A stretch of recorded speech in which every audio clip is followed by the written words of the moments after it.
Very good morning, students. Very good afternoon, very good evening. अब तक हम लोगों ने 3 चैप्टर को कंप्लीट किया। सबसे पहले चैप्टर के अंदर बेसिक पढ़ा, जो केमिस्ट्री के अंदर बहुत ही useful terms. Then second chapter जो था वो पूरे केमिस्ट्री का हार्ट था, क्योंकि वहाँ पे हम लोगों ने जितने भी फंडामेंटल पार्टिकल्स हैं उन्हें डिस्कवर किया और उनकी नेचर, उनकी प्रॉपर्टीज़ के बारे में पढ़ा। Atom, electron, proton, neutron, wave nature, particle nature, सब कुछ वहाँ पे हम लोगों ने डिस्कवर कर लिया। और फिर थर्ड चैप्टर के अंदर तो हमारे पास आ गए 118 एलिमेंट्स, 118 एलिमेंट्स।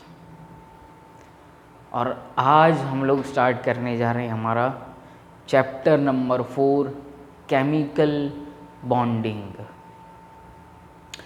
आज के लेक्चर में हम लोग क्या सीखेंगे, उससे पहले चैप्टर 4 का क्या इम्पोर्टेंस है केमिस्ट्री के अंदर, उसे एक्सप्लेन कर दूं, और उसके बाद हम लोग चैप्टर के अंदर क्या सीखेंगे उसको मैं आप लोगों को बता रहा हूँ। सबसे पहली बात, chapter 4 is chapter of inorganic chemistry, chapter 3 is also inorganic chemistry, chapter 4 is also inorganic chemistry chapter. Second most important बात, जब भी कोई भी आप लोग JEE नीट का पेपर उठा के देखोगे, 3 to 4 questions in chemistry out of 45 questions of NEET,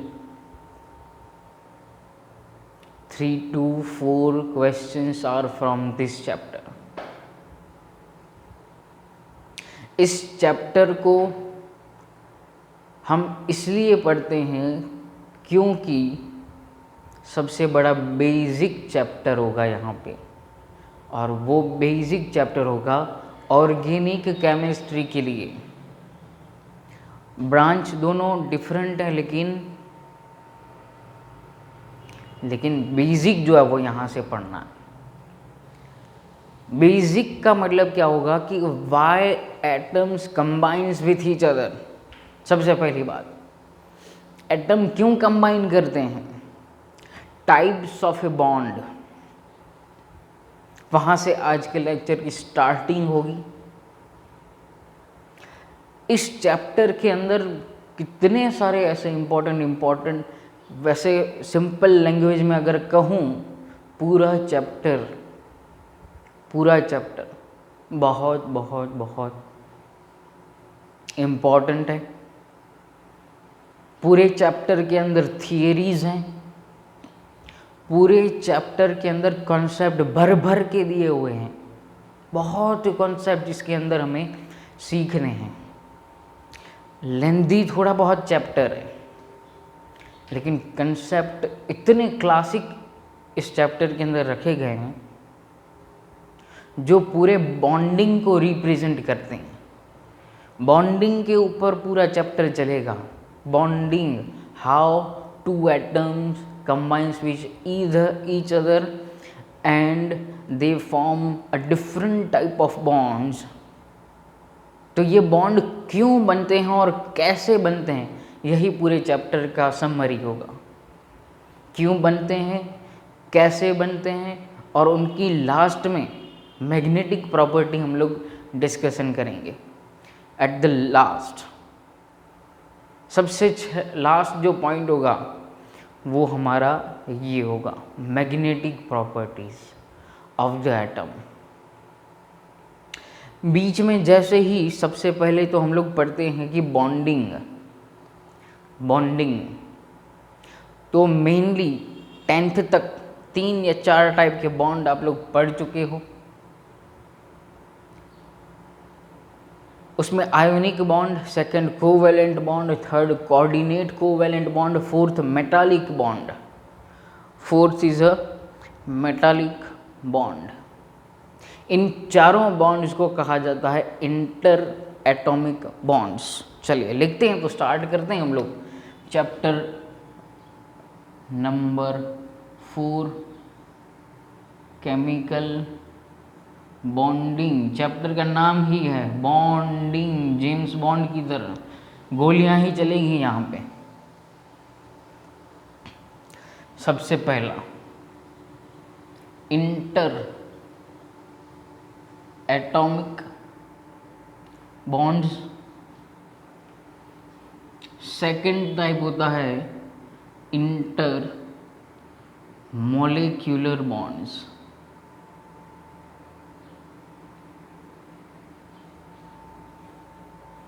inter atomic के अंदर सबसे पहला हम लोग पढ़ेंगे आयोनिक बॉन्ड।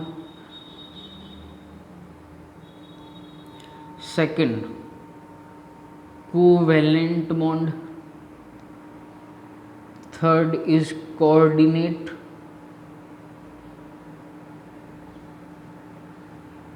Covalent bond. यहां पे एक छोटी सी बात याद रखो, this coordinate covalent bond is an example of covalent bond। ऐसा भी कहा जाता है, माना जाता है। What is the difference? ऐसा हम लोगों ने क्यों कहा? कोवेलेंट बॉन्ड के अंदर दोनों atom equal number of electron share करते हैं और फिर कोवेलेंट बॉन्ड बनाते हैं।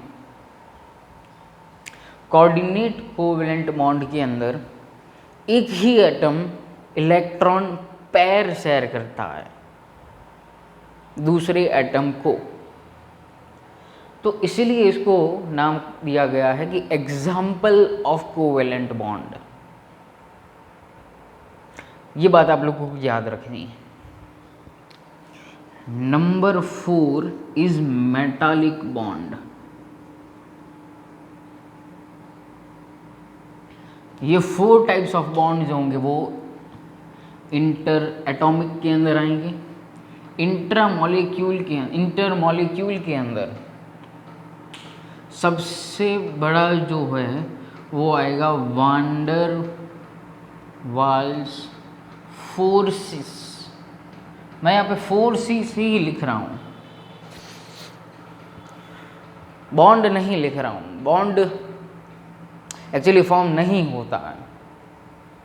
जैसे हम लोगों ने वांडरवाल्स रेडियस पढ़ा, वैसे ही यहाँ पे वांडरवाल्स बॉन्ड कहा जाता है, फॉर्म नहीं होता।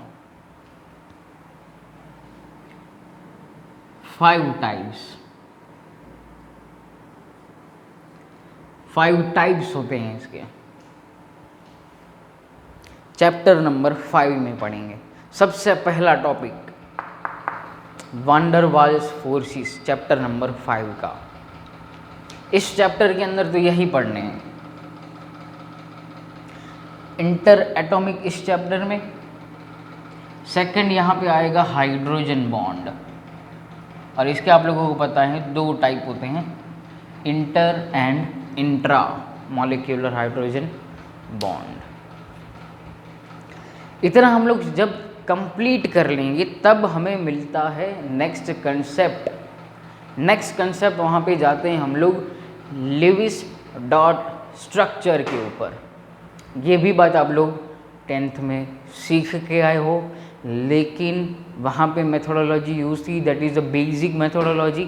साइंस में थोड़ी बहुत हम लोग मेथोडोलॉजी चेंज कर देंगे, क्योंकि अभी हमें पता है इलेक्ट्रॉनिक कॉन्फ़िगरेशन, अभी हमें पता है वैलेंस शेल के इलेक्ट्रॉन कैसे रिएक्ट करते हैं, तो उस हिसाब से हमें लुईस डॉट स्ट्रक्चर को ड्रॉ करना है। स्टार्टिंग तो यहाँ से ही होती है, फिर लुईस डॉट स्ट्रक्चर के ऊपर जाएंगे, फिर हम लोग जाएंगे डायपोल मोमेंट के ऊपर। डायपोल मोमेंट इसलिए यूज़ करेंगे क्योंकि हम लोग मैग्नेटिक प्रॉपर्टी के बारे में थोड़ा बहुत उसके बारे में इंफॉर्मेशन ले पाएँ। फिर चैप्टर जो है वो असली रंग पकड़ेगा VSEPR से, valence shell electron repulsion theory. VSEPR, electron repulsion theory. हाँ, तो वहाँ पे स्टार्ट होगा चैप्टर हमारा।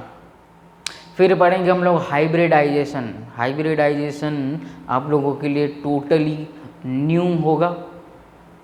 होगा और वो कंसेप्ट इनऑर्गेनिक केमिस्ट्री में भी सेम होता है और ऑर्गेनिक केमिस्ट्री में भी वही एप्लीकेबल होता है। डिफरेंस इतना है कि यहाँ पे इनऑर्गेनिक कंपाउंड्स का यूज़ करेंगे, वहाँ पे ऑर्गेनिक कंपाउंड्स का यूज़ करते हैं हम लोग। बेसिक बातें, bond length, bond order, octet rule, ये सब कुछ बीच में आएंगे। मीनवाइल वो हम लोग उसे समझते जाएंगे। लास्ट में आएगा मौत। मौत का मतलब होगा MOT and it is molecular orbital theory. जो केमिकल बॉन्डिंग के मैं आप लोगों को समरी दूंगा वो सब कुछ मौत के ऊपर डिपेंडेंट है। वहाँ पे जाके हमें पता चलेगा कि एग्जैक्ट क्या होता है। अभी हम लोग चैप्टर 2 के अंदर समझना, थोड़ा बहुत इंटरेस्टिंग चैप्टर है। जादू मिलेंगे, जादू कई सारे जादू इस चैप्टर के अंदर देखने मिलेंगे आप लोगों को। एक जादू का आप लोगों को एग्जाम्पल दे दूँ। जादू, क्या जादू होगा? अब तक हम लोगों ने सिर्फ ऐसा पढ़ा है, फॉर एग्जाम्पल सोडियम, इसे हम लोग खुद एक एटम कहते हैं या एलिमेंट कहते हैं इसे, और इसकी अपनी खुद की ऑर्बिटल्स होती हैं SPDF ऑर्बिटल्स। इस चैप्टर के अंदर हम लोग ये पढ़ेंगे कि H2 के पास अपनी खुद की ऑर्बिटल्स होती हैं। ये मॉलिक्यूलर फॉर्म में है, ये एलिमेंटल फॉर्म में है, ये एटम के फॉर्म में है, ये मॉलिक्यूल के फॉर्म में है। तो MOT ने ऐसा कहा and that is truth. H2 has own orbitals. Sigma bond कैसे फॉर्म होगा, पाई बॉन्ड कैसे फॉर्म होगा, वो सब कुछ इस चैप्टर के अंदर हम लोग पढ़ेंगे, सब कुछ।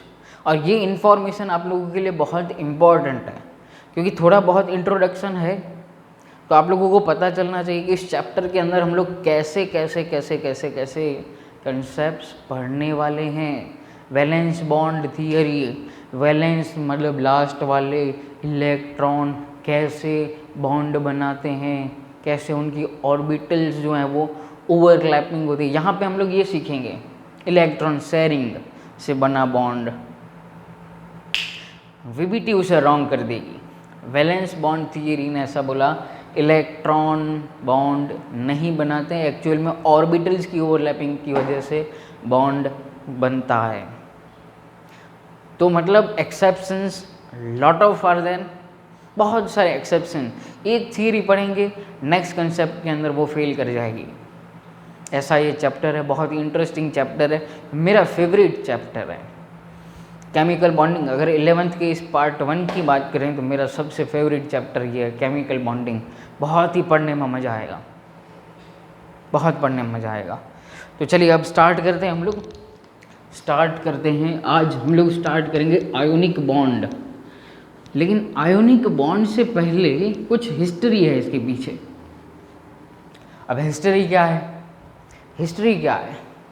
हिस्ट्री ऐसी है कुछ कि भाई ये क्वेश्चन हुआ ना भाई, why atoms are combine with each other. भाई क्यों कंबाइन होते हैं? सबसे पहला ये क्वेश्चन आया, तो इसके ऊपर से हमारी हिस्ट्री स्टार्ट हुई।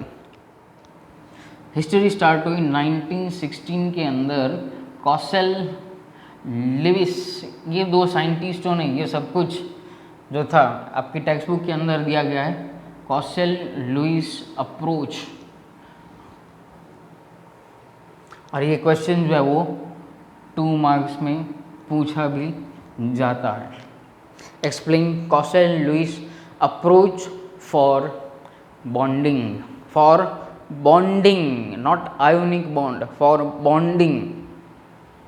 तो जनरली हमें ये बात पता है कि कोई भी दो एटम जब एटमॉस्फेयर के अंदर घूमते हैं तो उनके बीच में क्या होता है, एक फोर्स लगता है, और फोर्स की वजह से ये दोनों एक दूसरे के साथ कंबाइन हो जाते हैं।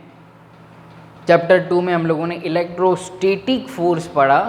तो ऐसा कोई भी टाइप का एक फोर्स यहाँ पे आता है और केमिकल कंपाउंड जो है वो फॉर्म हो जाता है। देखो मैं बहुत बेसिक बातें कर रहा हूँ, बहुत बेसिक बातें, शायद आप लोगों को ये बातें पता हो।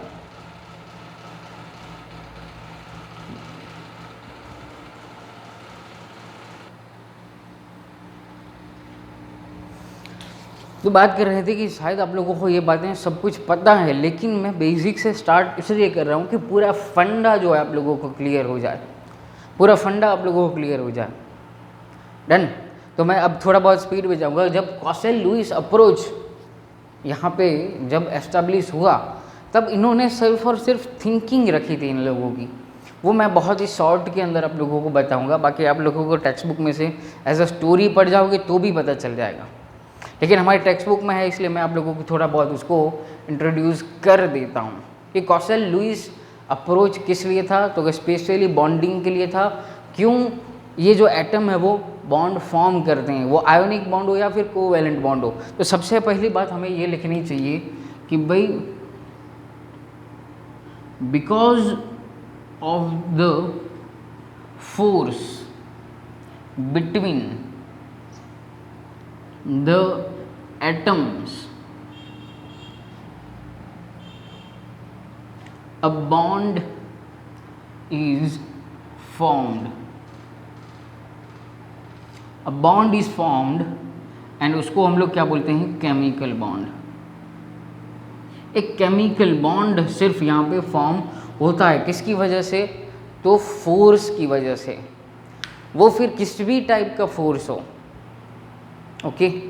दूसरी बात उन लोगों ने ऐसी बोली कि भाई each and every atom, each and every atom want to achieve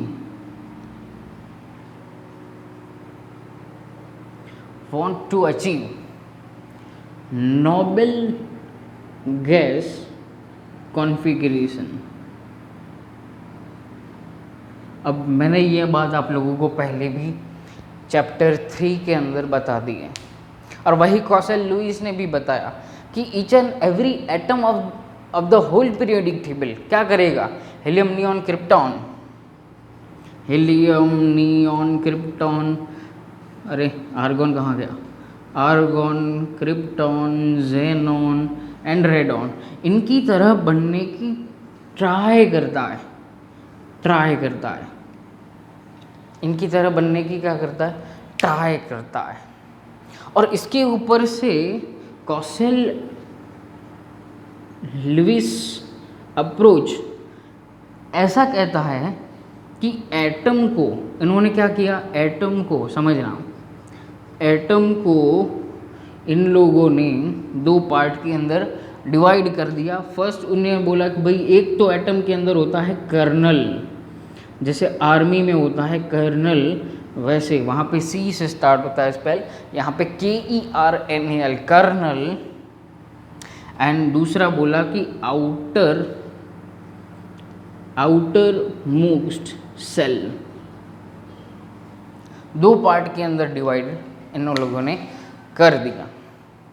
अब कौन से दो पार्ट कौन से, कर्नल को बोला गया न्यूक्लियस प्लस, मैं यहाँ पे सिर्फ शॉर्ट में लिख रहा हूँ, नंबर ऑफ प्रोटॉन्स, और आउटर मोस्ट सेल का मतलब हुआ वैलेंस इलेक्ट्रॉन्स की बात की जा रही है यहाँ पे।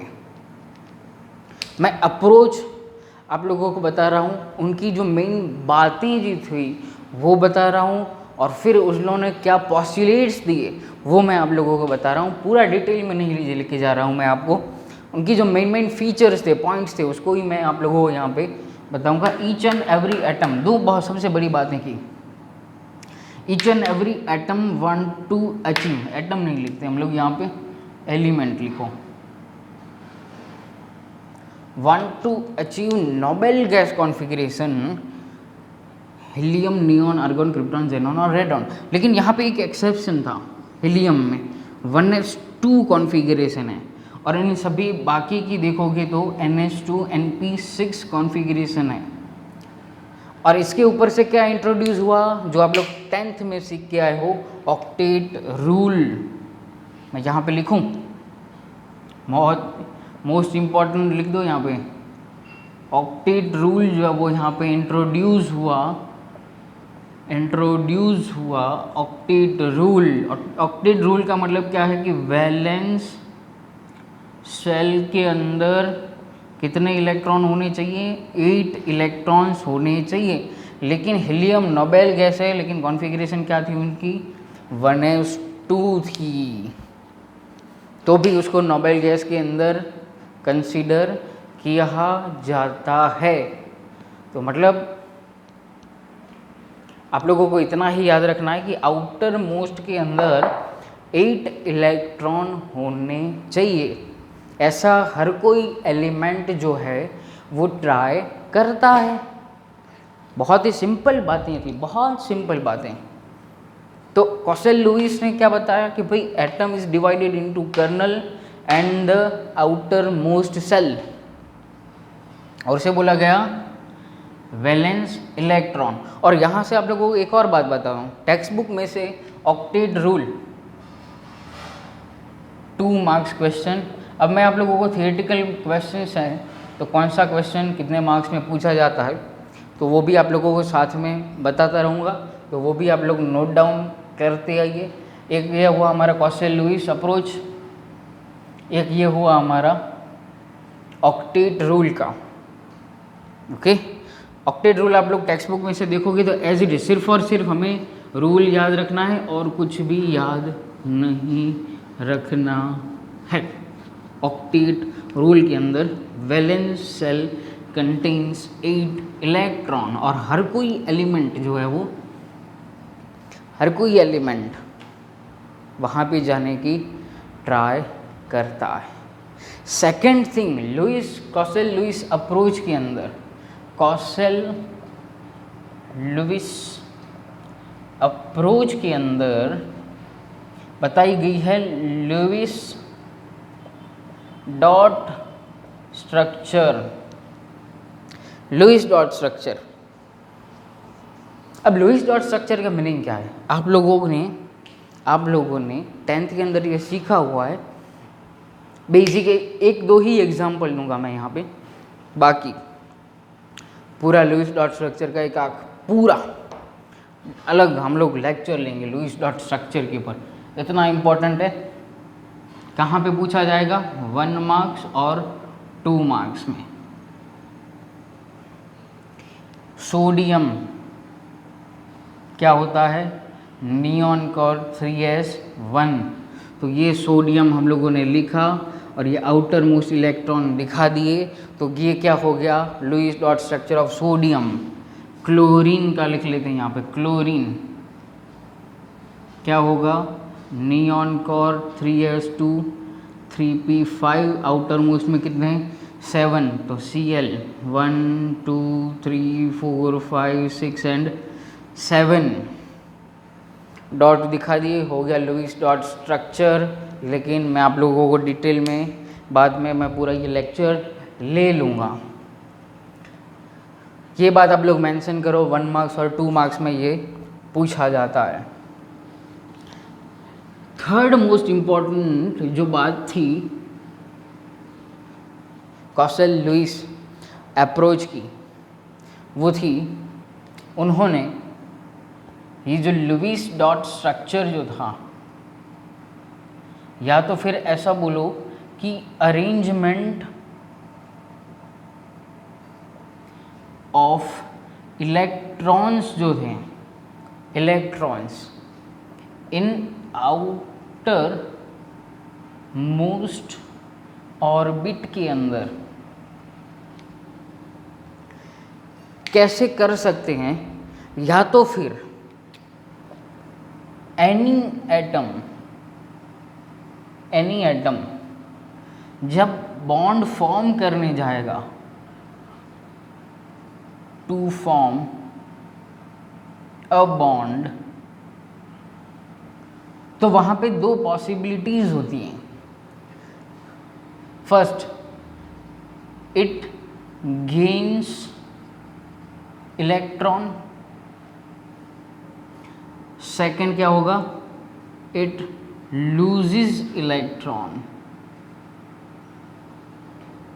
या तो वो गेन करता होगा या तो फिर वो लूज करता होगा. ओके, इसके ऊपर से इन लोगों ने क्या लिया है, एक क्यूब का एग्जाम्पल आप लोगों को दिया गया है. क्यूब को दूसरी लैंग्वेज में बोलें तो क्यूबिक सेल भी कहा जाता है. याद रखना, ये सभी मैं आप लोगों को एक्स्ट्रा वर्ड बता रहा हूँ. कॉसेल लुइस ने क्यूब वर्ड का यूज़ किया है, उसको ही दूसरी लैंग्वेज में हम लोग क्यूबिक सेल कहते हैं. एक और वर्ड यूज़ किया जाता है यहाँ पे, लैटिस सेल. लैटिस सेल भी इसे कहा जाता है. मतलब क्या हुआ देखो, फॉर एग्जाम्पल दिस इज एक हमने बना दिया ये क्यूब. अब क्यूब में 8 कॉर्नर्स होते हैं. Number 1, number 2, number 3, number 4, number 5, number 6, number 7 and number 8. These are the 8 corners. अब मैं यही एग्जाम्पल NaCl का जो था वो मैं आप लोगों को दिखा रहा हूँ. सोडियम. अब हम लोगों ने चैप्टर 3 के अंदर पढ़ा कि कोई भी एक एटम किस कंडीशन में होना चाहिए, किस कंडीशन में होना चाहिए. स्टैंडर्ड कंडीशन ये आप लोग याद रख लो. कोई भी रिएक्शन अब स्टार्ट होगी तो सबसे पहली स्टैंडर्ड कंडीशन क्या होगी, वो न्यूट्रल होना चाहिए. न्यूट्रल. सेकंड क्या होना चाहिए, आइसोलेटेड होना चाहिए, अकेला होना चाहिए.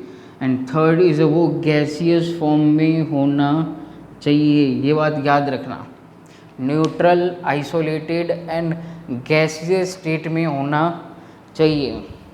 लेकिन यहाँ पे एक प्रॉब्लम है, वो भी मैं आप लोगों को समझाऊंगा आगे.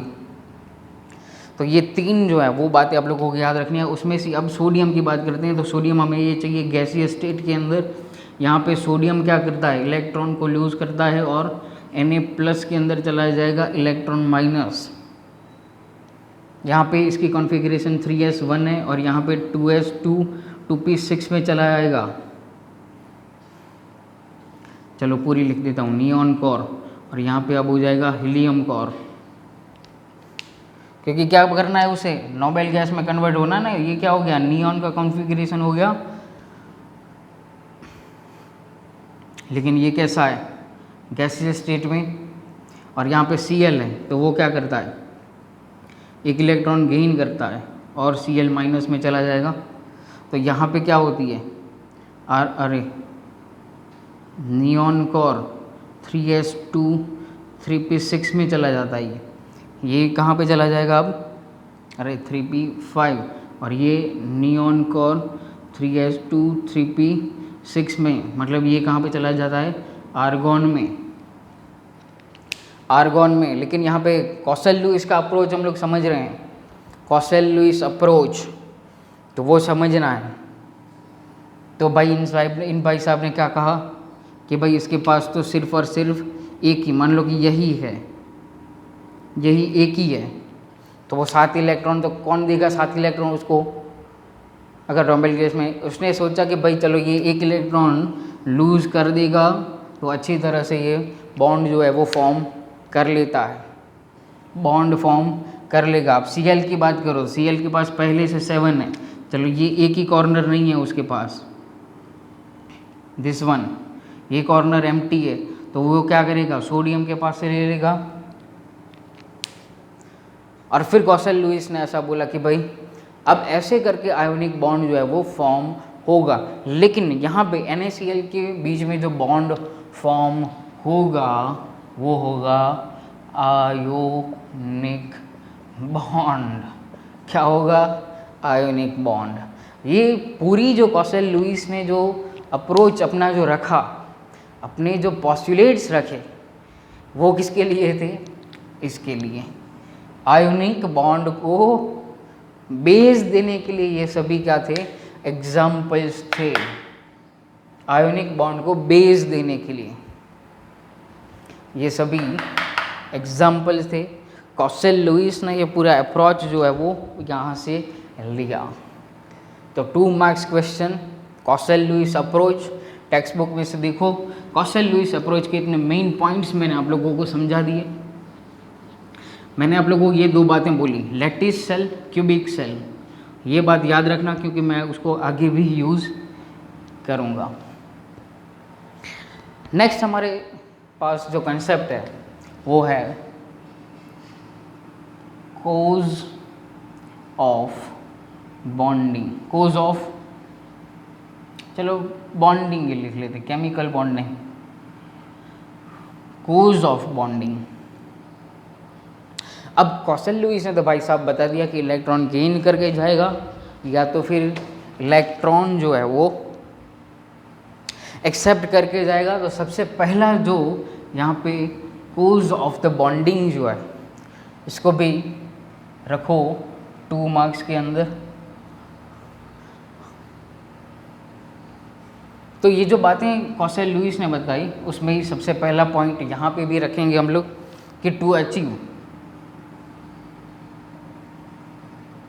Octet rule, to achieve octet rule, कोई भी एटम ऑक्टेट कंप्लीट करना चाहता है, मतलब क्या होगा कि वैलेंस सेल के इलेक्ट्रॉन्स कितने होने चाहिए? 8 उसके अंदर प्रेजेंट होने चाहिए। एक ये पॉइंट हुआ, इसकी वजह से कोई भी एटम बॉन्ड फॉर्म करना चाहता है। सेकंड यहाँ पे लिखो टू अचीव स्टेबिलिटी, वो बहुत ही स्टेबल होना पसंद करेगा। जितना जल्दी स्टेबल होगा उतनी ही उसको मज़ा आएगी। मज़ा मतलब क्या है? मज़ा क्या मतलब क्या है यहाँ पे? मज़ा का मतलब है नोबेल गैस कॉन्फ़िगरेशन में जाना चाहता है वो, कैसे भी करके। अच्छा मान लो नोबेल गैस में नहीं गया तो भी उसके पास एक और पॉसिबिलिटी है, क्या? हाफ फील्ड में जाने की भी। वहाँ पे भी वो स्टेबल रह सकता है थोड़ी देर के लिए, वहाँ पे भी वो स्टेबल रह सकता है। लेकिन थर्ड इम्पॉर्टेंट पॉइंट ये लिखना है, टू लोअर पोटेंशियल एनर्जी। अब ये क्या बात हो गई? टू लोअर पोटेंशियल एनर्जी, अपनी खुद की पोटेंशियल एनर्जी जो है वो लोअर करना चाहता है। लोअर करना चाहता है मतलब क्या पता है? समझते हैं एक रूटीन लाइफ एग्जाम्पल से। अपने आप के घर पे ट्राई मत करना ये एग्जाम्पल, सिर्फ फील करना है एग्जाम्पल को, फील करना। घर के छत के ऊपर जाके कॉर्नर के ऊपर खड़े रह जाना, और अभी मैं यहाँ पे ग्राउंड फ्लोर के ऊपर मैं खड़ा हूँ तो मेरी पोटेंशियल एनर्जी मिनिमम है। ऊपर जाऊँगा तो मुझे डर लगेगा गिरने का, तो वहाँ पे मेरी पोटेंशियल एनर्जी मैक्सिमम होगी। ग्राउंड स्टेट में मेरी एनर्जी मिनिमम होगी। तो इलेक्ट्रॉन कभी भी, electron want to remain in ground state, not in excited state। Electron जो है वो ग्राउंड स्टेट में रहना पसंद करेगा ऑलवेज। लोअर पोटेंशियल एनर्जी का मतलब क्या है, वो ग्राउंड स्टेट में रहना पसंद करता है, ना कि एक्साइटेड स्टेट में। और हम लोग स्पेक्ट्रम के अंदर पढ़ के आए हैं भाई, एनर्जी ख़त्म हो जाएगी तो फिर से वही जगह पे आके क्या करता है, वो एनर्जी रिलीज करता है। और वो एनर्जी कैसी होनी चाहिए, लोअर होनी चाहिए, लोअर होनी चाहिए। तो यही बात हाइड्रोजन में भी -13.6 इलेक्ट्रॉन वोल्ट हमें एनर्जी मिली थी ग्राउंड स्टेट के अंदर। तो ये बात हमें याद रखनी है कि what is the meaning of to lower potential energy. भाई वो ग्राउंड स्टेट में रहना पसंद करता है, एक्साइटेड स्टेट में नहीं पसंद करता है। तो ये बात आप लोग याद रखो। लेकिन इसका एक और मीनिंग निकलता है यहाँ पे। इसी कंसेप्ट को हम लोग क्या करते हैं, एक और कंसेप्ट से रिलेट करते हैं। सपोज करो कि ये हमारे पास एक न्यूक्लियस है और ये हुआ हमारा एटम ए। ये अरे अच्छी तरह थोड़ा बहुत ड्रॉ करता हूँ। ये हमारा हो गया एटम ए, ये हमारा हो गया एटम बी। अब ये जो न्यूक्लियस है उसे नाम देता हूँ Na, और यहाँ पे कोई एक इलेक्ट्रॉन बिठा देता हूँ, उसे नाम देता हूँ Ea। यहाँ पे न्यूक्लियस को नाम मैं देता हूँ Nb, इलेक्ट्रॉन बिठा हुआ है उसको नाम देता हूँ Eb। अब जब ये दोनों न्यूक्लियस एक दूसरे के पास आएंगे तो क्या करेंगे, Na Nb एक दूसरे के पास आए तो Na और Nb आए पास में तो Ea और Eb भी पास में आएंगे। तो मतलब क्या होगा, रिपल्सन होगा। अब रिपल्सन होगा तो बॉन्डिंग नहीं होगी, रिपल करेंगे तो एनर्जी ज़्यादा होती है उनके पास। लेकिन अगर मैं NaEb करूं और Nb Ea करूं तो यहाँ पे क्या होगा, अट्रैक्शन होगा। और हमें यही चाहिए, अट्रैक्शन चाहिए तो ही बॉन्ड फॉर्म होगा। ओके, तो यहाँ पे अट्रैक्शन फोर्स जो है, attraction force is greater than repulsion force होना चाहिए, तो ही हमें केमिकल बॉन्ड जो है वो फॉर्म होने लगेगा। और दूसरी बात, यहाँ पे एक और बात, अब मान लो कि अट्रैक्शन हुआ, चलो अट्रैक्शन हुआ तो ये कितना नज़दीक आ पाएंगे, बहुत नज़दीक आ पाएंगे। अट्रैक्शन हो रहा है, अट्रैक्शन हो रहा है, बहुत नज़दीक आ पाएंगे, मिनिमम डिस्टेंस ये कवर कर लेंगे। और मिनिमम डिस्टेंस कवर करने के बाद जो भी डिस्टेंस होगा उसे हम लोग बोलते हैं बॉन्ड लेंथ।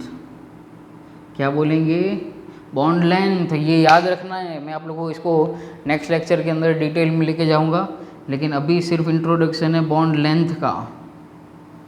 इन दोनों के न्यूक्लियस के बीच का जो डिस्टेंस होगा वो क्या हो जाएगा, बॉन्ड लेंथ। तो आप लोग ये बात नोट डाउन करो, इट इज़ 38 मिनट। तो एक काम करते हैं, 38 मिनट हम लोगों ने यहाँ पे ले लिया।